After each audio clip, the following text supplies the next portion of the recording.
بسم اللہ الرحمن الرحیم۔ من و سلوہ کا نزول۔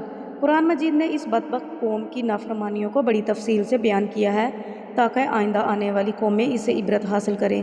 یہ بات تو روز روشن کی طرح واضح ہے کہ ہر نبی جس قوم کی طرف بھی آیا، اللہ تعالیٰ نے اس کی قوم کے لیے اس کے دل میں بہت محبت ڈالی، حتیٰ کہ ان کی بے حد نافرمانیوں کے باوجود انبیاء کرام انہیں معاف کر دیتے رہے۔ تاریخی کتب کی ورق گردانی کی جائے تو ہمیں ایسے واقعات کثرت سے ملتے ہیں۔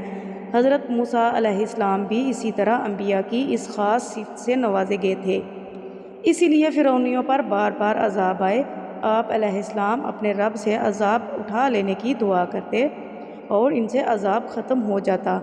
جب بنی اسرائیل میدان طیہ میں بھٹکنے لگی اور دھکے کھانے لگی، ایک دن موسیٰ علیہ السلام کی بارگاہ میں حاضر ہو کر التجا کرنے لگی، موسیٰ علیہ السلام، ہمیں معلوم ہے کہ ہم نے تیری نافرمانی کی ہے، لیکن تو ہمیں معاف فرما دے۔ اس میدان میں تو کھانے کے بھی کوئی چیز نہیں، ہم کیا کریں؟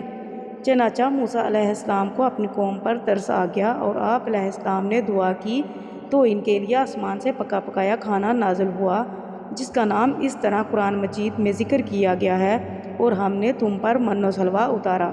من ایک سفید رنگ کا شہد جیسا حلوہ تھا اور سلوہ سے مراد بھنی ہوئی بٹیریں تھیں، چنانچہ انہیں صبح و شام پکا پکایا کھانا ملتا۔ یہ بھی دعائے موسیٰ علیہ السلام کی وجہ سے تھا۔